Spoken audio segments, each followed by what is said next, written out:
আজকে মাছ ধরতে গিয়েছিলাম, তারপরে অনেকগুলো মাছ পেয়েছি। এই যে এগুলো আপনার যে খুচরো জাল আছে ওটার ভিতরে ছিল, ওগুলো আপনার বাঁচতেছি।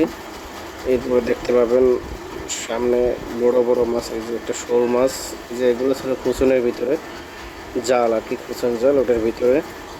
তারপর সামনে দিয়ে তারপর এটার ভিতরে পানি ফেলাইছে, ওটার ভিতরে উঠছে এগুলো। এই যে এখন দেখবেন আপনারা অন্য সব মাছ, অনেকগুলো মাছ পেয়েছি। এই যে দেখুন, এই যে এই যে পাতিলা থেকে ঢালতেছি, এই যে দেখুন। এই যে এখানে আপনার আছে তেলাপিয়া মাছ আছে, তারপর কই মাছ আছে, শোল মাছ আছে, তারপর আপনার টাকি মাছ আছে, ছোট ছোট ট্যাংরা মাছ আছে। তবে দুঃখের বিষয় হচ্ছে কি আপনার মাছের সাইজগুলো ছোট, এটা হচ্ছে কি একটা দুঃখের বিষয়। বড় কোনো মাছ পেলাম না, এগুলোই পেয়েছি। এই যে দেখুন, এগুলো আরেকটা পাতিলে ছিল, এগুলো ঢাললাম কাদাগুলো সরানোর জন্য।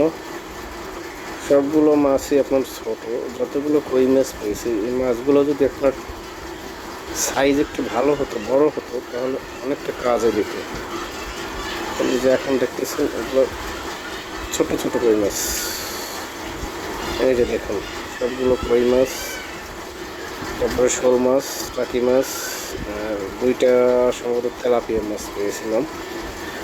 এই যে দেখুন শোল মাছগুলো ছোট, টাকি মাছগুলো বড় আছে, ওগুলা বড়, আর কই মাছগুলোও ছোট।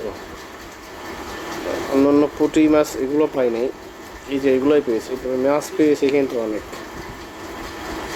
কিন্তু সাইজ ছোট। এই যে দেখুন অনেকগুলো মাছ, অনেক মাছ, অনেক। এই যে দেখুন, এই যে এগুলো পাতিলের ভিতরে, বালতির ভিতরে রাখছে, মানে ওইখান থেকে সরানোর পরে আর কিছু আপনার পাতিলের ভিতরে। এই যে এটা হচ্ছে কি তেলাপিয়া মাছটা বড়, আর একটা ওটা ছোট, ওটার কোনো ছোট একটা তেলাপিয়া মাছ। এই যে দেখুন, এই যে ওই মাছগুলো দেখছেন ছোট ছোট সাইজ। একটু বড় যদি হইতো না, তাহলে একটা খুব একটা কাজে দিত।